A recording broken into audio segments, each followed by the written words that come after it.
এবং সেটি আইসিটি বিধি নম্বর 3/2014 মামলার নাম্বার ছিল। এই কেসটার মধ্যে 3 জন আসামি ছিল, শেখ সিরাজুল হক মাস্টার, খান আকরাম হোসেন, আব্দুল লতিফ তালুকদার।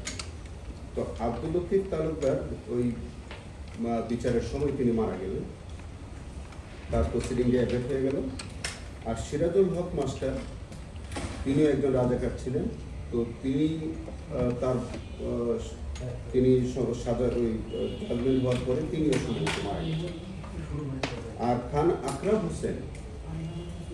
আকরাম হোসেন তার ইন্টারন্যাশনাল ক্রাইমস ট্রাইব্যুনাল অ্যাক্টের 3(2) স্মল a, স্মল g আর স্মল h এই 3টে সেকশনে চার্জ গঠন করা হয়েছিল।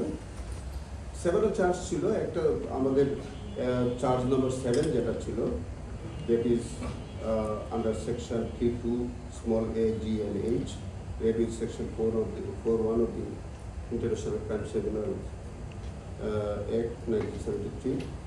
এই অভিযোগগুলো তার বিরুদ্ধে প্রমাণ হয়েছিল। তখন তৎকালীন ট্রাইব্যুনাল তাকে কনভিক্ট করে এবং টিল হিজ ন্যাচারাল, যতদিন তিনি বেঁচে থাকবেন জেলখানায় ততদিন পর্যন্ত তিনি জেলে থাকবেন, এরকম একটি সাজা হয়েছিল। তারপরে সেটি তারা আপিল করেছিলেন।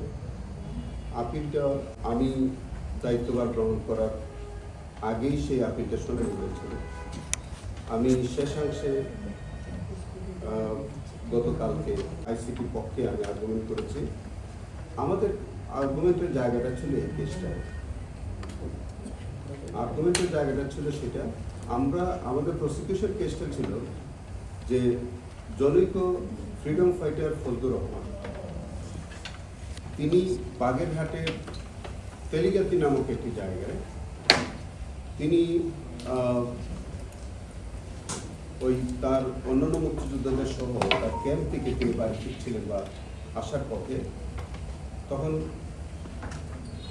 এই রাজাকার যারা শেখ সিরাজুল হক মাস্টার, আকরাম হোসেন, লতিফ তালুকদার সহ অন্যরা, তারা তাকে ক্যাপচার করে নেয় রাস্তায়, তাকে একটা বাজারের মধ্যে নিয়ে যায়। সেখানে আকরাম হোসেন প্রথম গুলি করে এবং অন্যান্যরাও তাকে গানশট করে, সেটা তাকে ওখানে হত্যা করা হয়। পরে তার ডেড বডিটা একটা খালের মধ্যে ফেলে দেওয়া। এটা আমাদের prosecution case. In support hour এই এলিগেশনের সপক্ষে 4 জন লাইভ উইটনেস, যারা আই উইটনেস আমরা বলি, 4 জন আই উইটনেসকে পরীক্ষা করা হয়েছে। 4 জন সাক্ষী ক্যাটাগরিক্যালি তাদের এই অভিযোগটাকে সমর্থন করেছে এবং 4 জনই বলেছে যে তাদের সামনে তারা দেখেছে যে তাকে গুলি করে হত্যা করতে হবে এবং তারা পরবর্তীতে ভয়ে ওখান থেকে চলে গেছে, এরকম সাক্ষী ছিল। এবং বিচারকালে এই 4 জন সাক্ষী ডকে এই খান আকরাম হোসেনকে আইডেন্টিফাই করতে পেরেছে। ডিফেন্সের একটা প্লি তারা নিয়েছে যে এই খান আকরাম প্রকৃত রাজাকার যে আকরাম, তিনি সেই ব্যক্তি না, এরকম একটা প্লি তারা নিয়েছে। কিন্তু কালকে তাদের কনসাস স্টেটমেন্ট থেকে আমি দেখিয়েছি এটা, যে তারা কনসাস স্টেটমেন্টের প্যারাগ্রাফ 7-এ তারা নিজেরাই স্বীকার করেছে যে আসলে 2 জন আকরাম ছিল, সেপারেট, দে আর সেপারেট আকরাম। সো এখানে আইডেন্টিফিকেশনের কোনো প্রশ্ন নাই। আমরা পরিষ্কার করে বলেছি যে আমরা এখানে যে Khan Akram Hossain, he was actually accused in this case, আর তারা যে আকরামের কথা বলতে চায় সেই আকরাম থাকতে পারে, একই নামে 2 জন আকরাম থাকতে পারে, কোনো আইনগত সমস্যার কিছু নাই। তো যেহেতু ডকে এই খান আকরামকেই শনাক্ত করেছে, প্রত্যেকটা ফ্রিডম ফাইটারের সাক্ষী, তার প্রত্যক্ষদর্শী ছিল, তারা আইডেন্টিফাই করেছে এবং কেসটা আমরা মনে করি যে এটা যথাযথভাবেই রাষ্ট্রপক্ষ মানে চিফ প্রসিকিউটরের পক্ষ থেকে প্রমাণ করতে সক্ষম হয়েছে। গতকালকে তা যেটা একটা আইনগত আলোচনায়, যেটা আমাদের আজহারুল্লাহ সাহেবের কেসে যে পয়েন্টটা তারা সেটেল করেছে আমাদের ডিভিশনের মধ্যে, যে ওয়াইড স্প্রেড অথবা সিস্টেমেটিক ক্রাইম, এই অফেন্সটা ওয়াইড স্প্রেড বা সিস্টেমেটিক ক্রাইমের মধ্যে আসবে। যদিও আপনারা জেনে থাকবেন যে এটা ইতিমধ্যে আমাদের 24 সালে কিন্তু এই অংশটা আইনের এই ব্যাখ্যাটাই আমাদের পূরণ করার জন্য আমাদের একটা আইন সংশোধন হয়েছে। এখন ওয়াইড স্প্রেড বা সিস্টেমেটিক ক্রাইমের এই অংশটা আমাদের আগের যে সেকশনটা ছিল 3(2) এর মধ্যে এটা কিন্তু অ্যামেন্ডমেন্ট হয়ে গেছে।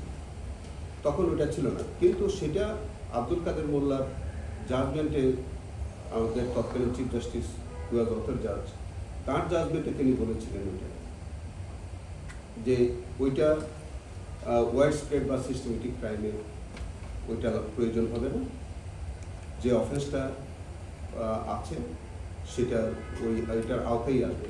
কারণটা আমি ব্যাখ্যা করে বলি আপনাকে। বিষয়টা হচ্ছে 71 সালে রাজাকার বাহিনী যেটা গঠন করা হয়েছে, আমি মনে করি যে আমি ভবিষ্যতে যদি এরকম কেস হয় আমি এই ব্যাখ্যাটা আমি আদালতের সামনে তুলে ধরতে চেষ্টা করব। আমি গতকালকেও আমি বলেছি সেটা, যে এই যে ওয়াইড স্প্রেড বা সিস্টেমেটিক ক্রাইমের যে প্রসঙ্গটা আনা হয়, 71 সালের মানবতা বিরোধী অপরাধের সবটাই সিস্টেমেটিক এবং ওয়াইড স্প্রেড অ্যাটাক বা ক্রাইম ছিল। কেন ছিল?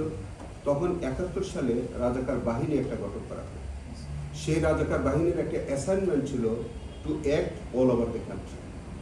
এটা কিন্তু কোনো ইন্ডিভিজুয়াল অ্যাক্ট ছিল না, ব্যক্তি বিশেষ কোনো অফেন্স না।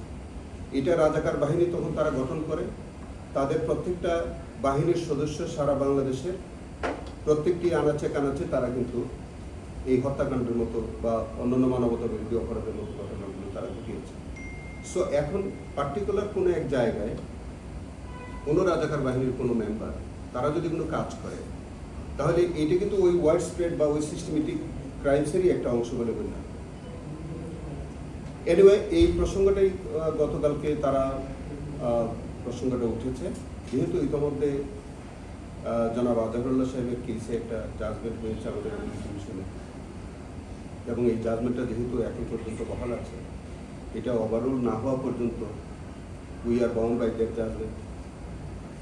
সো এই আলোকেই সম্ভবত এই জাজমেন্টটা আজকে যেটা হয়েছে, ওই রায়টাকে ফলো করেই হয়তো আমাদের মাননীয় বিচার আজকে এপিল ডিভিশন হয়তো সেই সিদ্ধান্ত নিয়েছেন।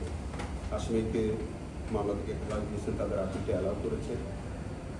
আমরা একই সাথে বলি যে এটা জাজমেন্ট, পূর্ণাঙ্গ জাজমেন্ট পাওয়ার পরে আমরা একটু দেখে তারপরে আমাদের আইসিটি ট্রাইব্যুনালের পক্ষ থেকে যদি আমাদের কোনো কিছু করণীয় থাকে, তখন সেইভাবে আমরা আইনগত পদক্ষেপ আফটার রিসিভিং জাজমেন্ট। যদি আমাদের কোনো কিছু করণীয় থাকে সেটা আমরা জাজমেন্ট দেখার পরে আমরা ওইটা আমি শোনেন, আমরা রেকর্ডের বাইরে কিছু বলার কোনো সুযোগ আমার নেই। যে মামলাটা গতকালকে ছিল, এই মামলার মধ্যে আরেক আক্রামের বিচার টিচার সম্পর্কে কিন্তু কোনো কিছু রেকর্ডে নেই। সো আমরা এভিডেন্স বা রেকর্ডসের বাইরে অন্য কোনো বিষয়ে আমরা ব্যক্তিগত নলেজ থেকে আমার কিচ্ছু বলার কোনো সুযোগ নেই। আপনি যেটা বলছেন